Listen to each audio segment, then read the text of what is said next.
Hyderabadi chicken dum biryani. പേര് കേട്ടിട്ട് വലിയ പേരാണെങ്കിലും ഉണ്ടാക്കാൻ സിമ്പിളാണ്, അതുപോലെ നല്ല ടേസ്റ്റുമാണ്. ഒരിക്കലെങ്കിലും നിങ്ങളത് ഉണ്ടാക്കി വെക്കണം. അപ്പോൾ നമുക്ക് വേഗം റെസിപ്പിയിലേക്ക് പോവാം. ഇതിനു വേണ്ടി ആദ്യം തന്നെ നമുക്ക് ഉള്ളി ഒന്ന് ഫ്രൈ ചെയ്തെടുക്കണം. അതിനു വേണ്ടി ഒരു പാൻ വെച്ച് കൊടുത്തിട്ടുണ്ട്, ഓയിൽ വെച്ച് കൊടുക്കാം. ഞാനിവിടെ 3 വലിയ ഉള്ളിയാണ് എടുത്തിട്ടുള്ളത്. അത്യാവശ്യം വലുപ്പമുണ്ട്. അത് 3 ഇതേപോലെ അരിഞ്ഞ് 3 ഒന്നിച്ചാണ് ഇട്ട് കൊടുക്കുന്നത്. അതുകൊണ്ടാണ് കുറച്ചധികം ഓയിൽ ഒഴിച്ച് കൊടുത്തിട്ടുള്ളത്. 3 ഒന്നിച്ചിട്ട് കൊടുത്തോണ്ട് തന്നെ ഇത് കൈവിടാണ്ട് ഇളക്കി കൊടുക്കണം. അല്ലെങ്കിൽ കുറച്ച് പൊരിയും കുറച്ച് പൊരിയാണ്ടും അങ്ങനെ മാറി മാറി കിടക്കും. അതുകൊണ്ട് തന്നെ എല്ലാ ഭാഗവും ഒരുപോലെ നല്ല പോലെ ഇളക്കി കൊടുത്തിട്ട് ഒരു 10 മിനിറ്റ് എങ്കിലും എടുക്കട്ടെ അങ്ങനെ ഒന്ന് പൊരിഞ്ഞ് കിട്ടാൻ. അതിന് ശേഷം നല്ല ബ്രൗൺ കളറായാലും നമുക്ക് വറുത്ത് കോരി മാറ്റാം. കരിയാൻ പാടില്ല, അങ്ങനെ പൊരിഞ്ഞാൽ മാത്രം മതി. അപ്പോൾ ഇതാ എല്ലാം കരിയാണ്ട് പൊരിഞ്ഞ് കിട്ടിയിട്ട് നമുക്കിതവിടെ വറുത്ത് കോരി മാറ്റി വെക്കാം. ഈ ഓയിലിൽ തന്നെയാണ് നമ്മൾ മസാലയും തയ്യാറാക്കി എടുക്കുന്നത്. ഇതിന്ന് കുറച്ച് നമുക്ക് പൊടിച്ചെടുക്കണം, കുറച്ച് നമുക്ക് എന്ത് ചെയ്യാം അവിടെ മാറ്റിയും വെക്കാം. ഇനി നമ്മൾ ആവശ്യമുള്ള ചിക്കൻ എടുത്തിട്ടുണ്ട്, നല്ല പോലെ കഴുകിയെടുത്തിട്ടുണ്ട്. ആ ഒരു മല്ലിച്ചപ്പ് ആയതാട്ടോ അങ്ങോട്ട് മാറ്റിയിട്ടുണ്ട് കേട്ടോ. അപ്പോൾ ഇതാ ഇതിലേക്ക് നമ്മൾ ആ പൊരിച്ച് കോരിയ ഉള്ളിയിൽ നിന്ന് പകുതി എടുത്തിട്ട് അതിലേക്ക് പൊടിച്ചിട്ട് കൊടുത്തിട്ടുണ്ട്. പാകത്തിന് ഉപ്പ്, മല്ലിച്ചപ്പ്, പുതിനച്ചപ്പ്, ഇഞ്ചി, വെളുത്തുള്ളി, പച്ചമുളകും കൂടി ചതച്ചെടുത്തത്, മഞ്ഞൾപ്പൊടി, മുളക് പൊടി, പിന്നെ കുറച്ച് ഗരം മസാലയും അതുപോലെ ബിരിയാണി മസാലയും കൂടി എടുത്തിട്ടുണ്ട്. പിന്നെ നല്ല അത്യാവശ്യം പുളിയുള്ള തൈരും കൂടി ഒഴിച്ചു കൊടുക്കാം. ഒരു ചെറുനാരങ്ങൻ്റെ നീരും കൂടി ഒഴിച്ചു കൊടുക്കുന്നുണ്ട്. തൈര് നല്ല പുളിയുള്ളതുകൊണ്ടാണ് പകുതി നാരങ്ങ മാത്രം എടുത്തിട്ടുള്ളൂ കേട്ടോ. എന്നിട്ട് കൈ വെച്ച് നല്ലപോലെ മിക്സ് ചെയ്ത് കൊടുക്കാം. പൊടികൾ 1/4 ടീസ്പൂൺ മഞ്ഞൾപ്പൊടി മാത്രമേ എടുത്തിട്ടുള്ളൂ. ബാക്കി എല്ലാ മസാലപ്പൊടികളും 1 ടീസ്പൂണോളം എടുത്തിട്ടുണ്ട്. അപ്പോൾ ഇത് അത്യാവശ്യം നല്ല പോലെ തന്നെ മിക്സ് ചെയ്ത് വെച്ചിട്ടുണ്ട്.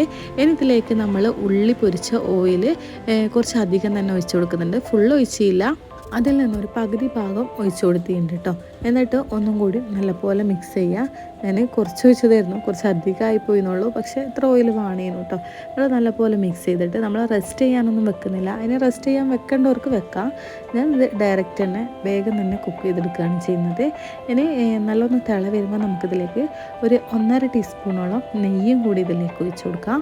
നെയ്യൊക്കെ ഏതാണോ നമ്മളെ കയ്യിലുള്ളത് അത് ഒഴിച്ച് കൊടുത്താൽ മതി.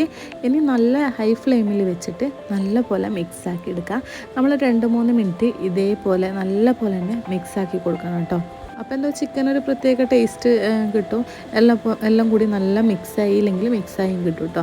ഇനി ഇതിലേക്ക് നമുക്ക് പാകത്തിന് ഉപ്പ് നോക്കിയിട്ട് ഉപ്പ് കുറവാണെങ്കിൽ ഉപ്പിട്ട് കൊടുക്കാം. ഇതിൻ്റെ ഇടയിൽ പട്ട, ഗ്രാമ്പു, ഏലക്കായ്, ബേ ലീഫൊക്കെ ഇട്ട് കൊടുക്കണേന്നു, അത് ഞാൻ മറന്നു പോയിട്ടോ.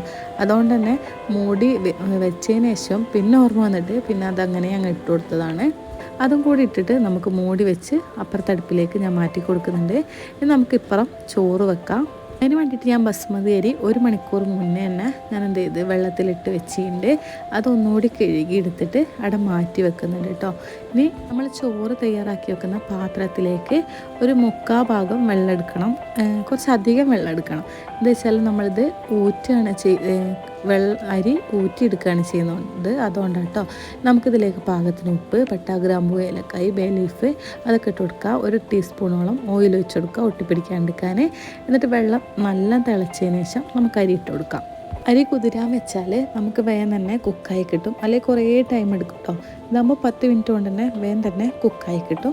നല്ലപോലെ മിക്സ് ചെയ്തിട്ട് അപ്പുറം അടുപ്പിൽ തന്നെ വെച്ചിട്ടുണ്ട്. ചിക്കനൊന്ന് ഇടയ്ക്കൊന്ന് ഇളക്കി കൊടുക്കണം. ചിക്കനൊക്കെ കുക്കായി കിട്ടിയിട്ടുണ്ട്, പക്ഷേ നമ്മളിത് അടുപ്പത്ത് മാറ്റുന്നില്ല. നമ്മൾ ലോ ഫ്ലെയിമിൽ വെച്ചിട്ട് അവിടെ വെക്കുകയാണ് ചെയ്യുന്നത്. അപ്പോഴത്തേക്കും ചോറൊക്കെ നല്ലപോലെ സെറ്റായി കിട്ടിയിട്ടുണ്ട്. നല്ല വെന്തുടങ്ങിക്കില്ല, ഒരു 3/4 കുറച്ചുകൂടി വെന്തിയുണ്ട്. അത് വെന്ത് കഴിഞ്ഞാൽ നമുക്ക് ഊറ്റി കഴിഞ്ഞിട്ട് നമുക്ക് എന്ത് ചെയ്യാം, ദം ചെയ്തെടുക്കുകയാണ് ചെയ്യുന്നത്. നമ്മൾ ആ മസാല കൂട്ടിയ പാത്രത്തിൽ തന്നെയാണ് ദം ചെയ്യുന്നത്.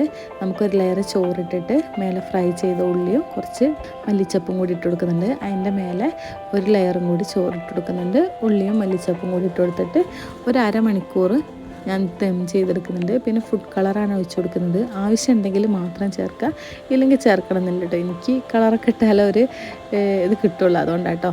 അപ്പോൾ ഇതാ 1/2 മണിക്കൂറിന് ശേഷം ഞാൻ ഏറ്റവും ലോ ഫ്ലെയിമിലായിട്ട് വെച്ചിങ്ങനെ 1/2 മണിക്കൂറിന് ശേഷം നമ്മൾ ചോറായി കിട്ടിയിട്ടുണ്ട്. ഞാൻ അതിന് മിക്സ് ചെയ്യാൻ പറ്റാത്തതുകൊണ്ട് വേറൊരു പാത്രത്തിലേക്ക് മാറ്റിയിട്ടുണ്ട് കേട്ടോ. നല്ല ടേസ്റ്റാണ്, ഈസി ആയിട്ട് ഉണ്ടാക്കിയെടുക്കാനും പറ്റുമല്ലോ. നമ്മൾ തന്നെ 10 മിനിറ്റ് കൊണ്ട് തന്നെ കേട്ടോ ഈ ചോറ് ആക്കി കഴിഞ്ഞത്. ഉള്ളി അരിയാനും ഒന്നുമുള്ള സമയമല്ല, കുക്കായി കിട്ടാനുള്ള സമയം കേട്ടോ ഞാൻ പറഞ്ഞത്.